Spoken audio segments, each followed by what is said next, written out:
এই গল্পের শুরু সেই এক শান্ত গ্রামে, যেখানে রাজা, দুই ছেলে এবং প্রজাদের স্বপ্ন একসাথে মিলে গড়ে তোলে ভবিষ্যতের এক নতুন পথ। কিন্তু এই শান্ত গ্রামের ভেতরে লুকিয়ে ছিল এক ভয়ঙ্কর সংকট।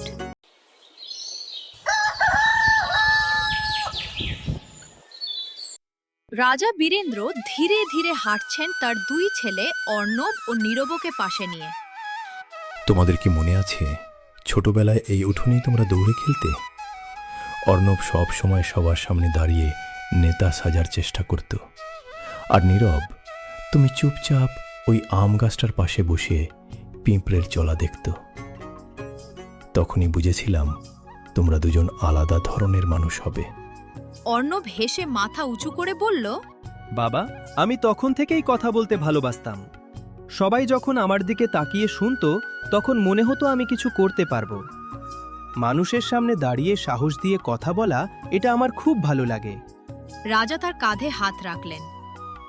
হ্যাঁ, তোমার কণ্ঠে আত্মবিশ্বাস আছে, মানুষ তোমার কথা শুনে ভরসা পায়। কিন্তু মনে রেখো, রাজা হতে হলে শুধু কণ্ঠে জোর থাকলেই হয় না, হৃদয়েও গভীরতা থাকতে হয়। মানুষের কষ্ট বুঝতে জানতে হয়। নীরব গাছের পাতায় হাত বুলিয়ে ধীরে বলল, বাবা, আমি চাই আমাদের রাজ্যের মাটি যেন সব সময় সবুজ থাকে, গাছগুলো যেন শুকিয়ে না যায়, মানুষ যেন হাসে। আমি যখন মাঠে যাই, কৃষকদের কষ্ট দেখি, তখন মনে হয় মাটিকে বাঁচাতে না পারলে রাজ্যকে বাঁচানো যাবে না। রাজা থেমে গেলেন। কিছুক্ষণ চুপ করে দুই ছেলের দিকে তাকালেন। তোমরা দুজন আলাদা, কিন্তু তোমাদের শক্তি আলাদা বলেই রাজ্য শক্তিশালী হতে পারে। একদিন তোমাদের একসাথে এই রাজ্যকে এগিয়ে নিতে হবে। হঠাৎ দূর থেকে এক প্রহরী দৌড়ে এলো। মহারাজ, গ্রামের লোকেরা প্রাসাদের বাইরে জড়ো হয়েছে। খরার অবস্থা খুব খারাপ, তারা আপনার সঙ্গে দেখা করতে চায়। রাজা মুখ শক্ত করলেন। আজই রাজসভা বসবে, সমস্যার সমাধান আজ থেকেই শুরু হবে। রাজসভা, কথা বনাম কাজ। বৃহৎ সিংহাসন কক্ষ, মন্ত্রীরা সারি দিয়ে বসে আছেন। সামনে কৃষক, ব্যবসায়ী, বৃদ্ধ উপদেষ্টা। এক কৃষক উঠে দাঁড়ালো, তার গলা কাঁপছে। মহারাজ, 3 মাস ধরে বৃষ্টি নেই, জমি ফেটে গেছে। আমরা বীজ বুনেছিলাম কিন্তু সব শুকিয়ে গেছে। আমাদের ঘরে চাল নেই, আমরা কিভাবে বাঁচবো? এক ব্যবসায়ী বলল, বাজারের শস্য নেই, যেটুকু আছে তার দাম দ্বিগুণ, গরিব মানুষ কিনতে পারছে না। মন্ত্রীদের মধ্যে গুঞ্জন শুরু হলো।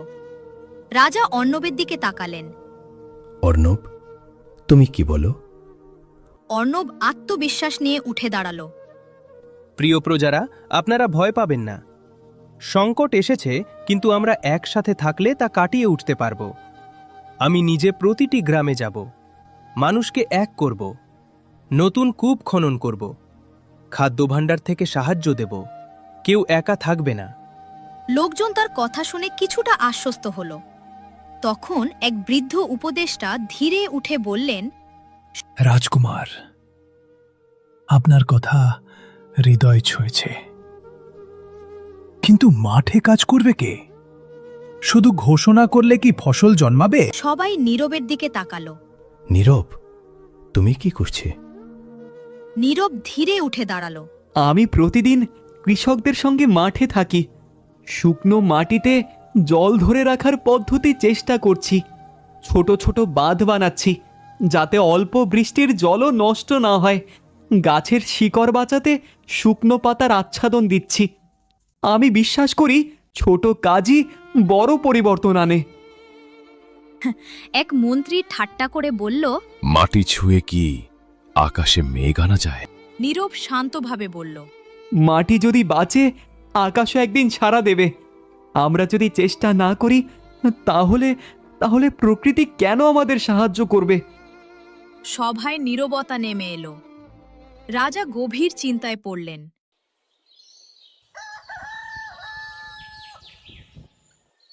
খরা, মানুষের কষ্ট দৃশ্যকাট, শুকনো মাঠ, ফাটা মাটি, গরুগুলো কষ্টে হাঁটছে, এক মা তার শিশুকে কোলে নিয়ে কাঁদছে। 2 দিন ধরে দুধ নেই, আমার সন্তান কাঁদছে, আমি কি করে তাকে বোঝাবো? এক বৃদ্ধ কৃষক বলছে, 40 বছর ধরে চাষ করছি, এমন খরা কখনো দেখিনি। মাটি যেন প্রাণ হারিয়ে ফেলেছে। অর্ণব এসে লোকজনকে সাহস দিচ্ছে। আমি কথা দিয়েছি, সাহায্য আসবে, আমরা খাদ্যভাণ্ডার খুলে দেব।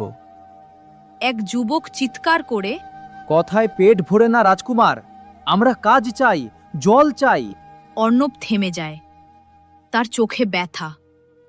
নীরব মাটিতে হাঁটু গেড়ে বসে। এই মাটি আমাদের মা, আমরা যদি তাকে ছেড়ে দেই সে আমাদের ছেড়ে দেবে। চলুন আমরা একসাথে কাজ করি, ছোট ছোট গর্ত করি, বাঁধ বানাই, শুকনো ডাল দিয়ে জমি ঢাকি। আশা ছাড়বেন না। দূরে রাজা ছদ্মবেশে সব দেখছেন। আমি কি শুধু সিংহাসনে বসেই রাজা ছিলাম? মানুষের কষ্ট আমি কি সত্যিই দেখেছি? পরিবর্তনের মুহূর্ত, বৃষ্টির আশীর্বাদ রাত, আকাশে অর্ধচন্দ্র। নীরব একা মাঠে দাঁড়িয়ে আছে, মাটির ওপর হাত রাখে, চোখ বন্ধ করে আকাশের দিকে তাকিয়ে। নীরব ধীরে গলাটা ভারী করে বলল, হে প্রকৃতি, আমরা তোমার সঙ্গে প্রতিশ্রুতি ভেঙে ফেলেছি। আমরা গাছ কেটেছি, মাটির যত্ন নেইনি, শুধু কথায় আর স্বপ্নে ভরসা করেছি। কিন্তু আমি আপনার কাছে একটু সুযোগ চাই। আমাদের ভুল আমরা বুঝতে পেরেছি, আমাদের সময় আছে পুনরায় চেষ্টা করার। একটু দম নিল, গাছের পাতা নড়ে উঠল, বাতাসে একটা আশার সঞ্চার হল। ধীরে ধীরে আকাশে কালো মেঘ জমে উঠল। গ্রামবাসীরা আকাশের দিকে তাকালো। এক শিশু ছোট্ট গলায় চিৎকার করে বলল, মা মা দেখো, মেঘ এসেছে। হঠাৎ বজ্রপাত, আর তারপর টুপটাপ বৃষ্টি শুরু হলো। মানুষ প্রথমে বিশ্বাস করতে পারল না, কিন্তু তারপর বৃষ্টি বাড়তেই থাকলো। তারা আনন্দে কেঁদে উঠল। রাজা মাঠে এসে দাঁড়ালেন, চোখে জল। নীরব, তুমি শুধু মাটি ছোঁওনি, তুমি মানুষের আশা ছুঁয়েছ। এই বৃষ্টি শুধু জল নয়, এটা আমাদের নতুন জীবন, নতুন ভরসার প্রতীক।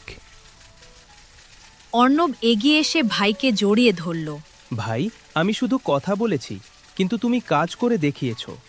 নীরব মৃদু হেসে বলল, হ্যাঁ ভাই, কথা দরকার ছিল, কিন্তু মানুষকে এক রাখার জন্য কাজও জরুরি, আর আমরা দুজন মিলেই সে কাজ করব।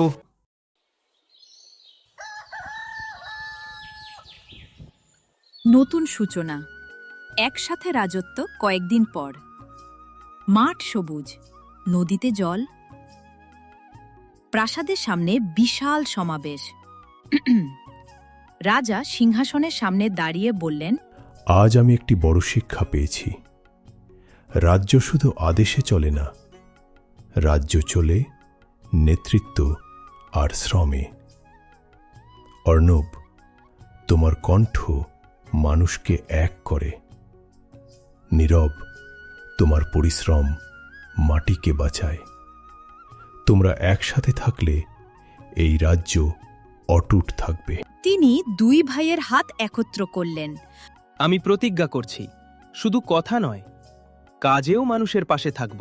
আমি প্রতিজ্ঞা করছি, এই মাটির যত্ন নেব, যেন আর কখনো কোনো মায়ের সন্তানের জন্য কাঁদতে না হয়। লোকজন হাততালি দিল। নেতৃত্ব শুধু কণ্ঠে নয়, কাজে। আর প্রকৃত শক্তি তখনই আসে যখন কথা আর কাজ একসাথে চলে।